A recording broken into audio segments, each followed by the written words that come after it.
Hi everyone, I'm JD from Willowbound Journals and I wanted to share a fun find with you today. This is a vintage French book that I got from Etsy.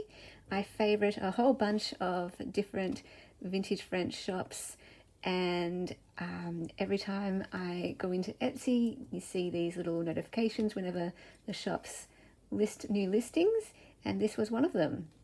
And this looks like a bit of a tape measure type of bookmark, which is quite fun. So yeah, I just saw this listing pop up. I wasn't sure exactly what it was, but the photos looked good and I thought this would be great to use as pages in journals. I kind of consider books as paper pads. They're ready-made paper pads for you. So I thought I'd just do a bit of a flip through with you today, and together we can have a look at what this is. I do like these. These are thicker yellow textured papers, so those are wonderful. And then what I really loved from the listing photos were these pages, the ones with the lines, because I love pages that you can actually write on, and I love ledgers. Vintage ledgers are my all-time favorite type of page or paper to use in journals. So I think this is like a diary or an agenda, but a very unique looking one. So I did think I could either fold these this way so that you have the lines going that way, or fold them, going down that way. If I have a bit of a bigger journal, I could definitely do that as well.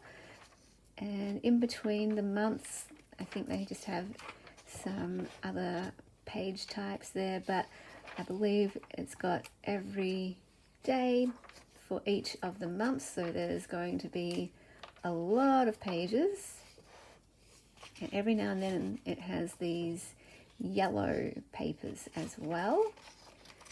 And yeah, my aim was to use these ones all as pages in some vintage French journals. And then, there is another bookmark.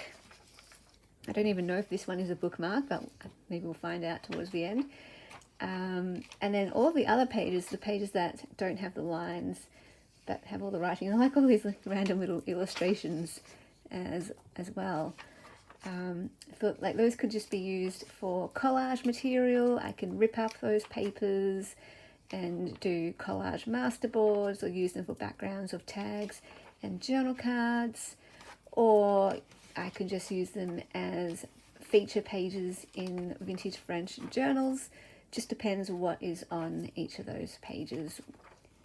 So yeah, this is a lot of paper to work with. You can see why I consider books like this to be a paper pad, because there's just so much. Now let me kind of flip through this section here where it's just got all of the days and the months. Like this one here, that's really cool. I like that page.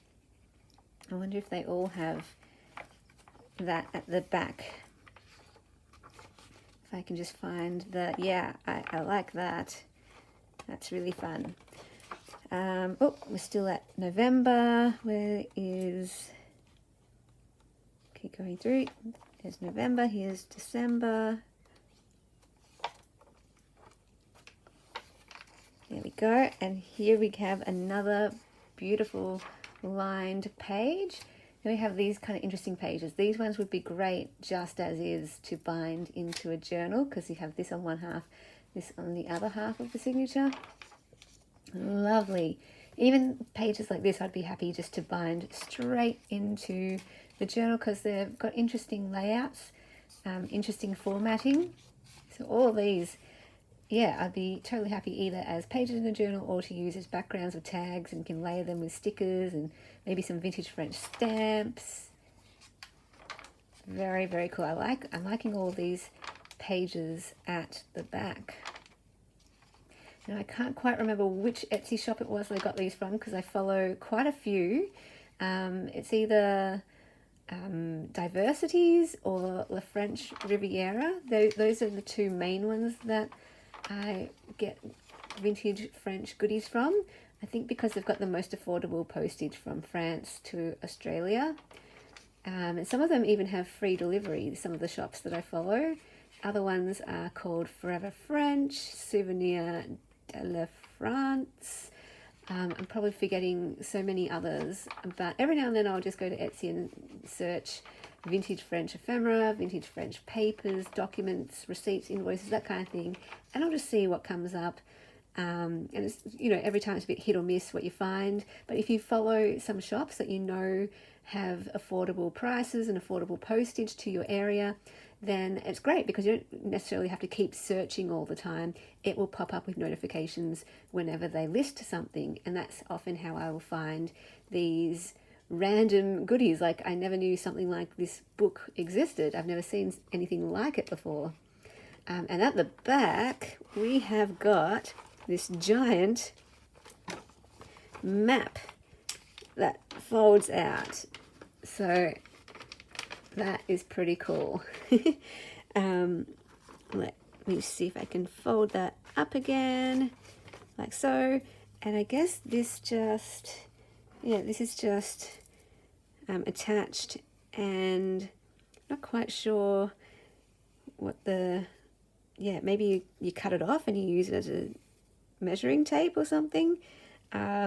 Maybe it's just like a multi-purpose reference book where you can, you know, use it as a planner or something like that. But then there's other reference material. Maybe it's a catch-all type of book like that. But yeah, like I said, I've never seen anything like this before. The front pages look more like magazine type of pages, or like newspaper pages. Very interesting. Very, very interesting. Very cool. So this is a vintage French book from 1934. Hope you enjoyed the flip through of this, and I will see you in the next video. Bye guys.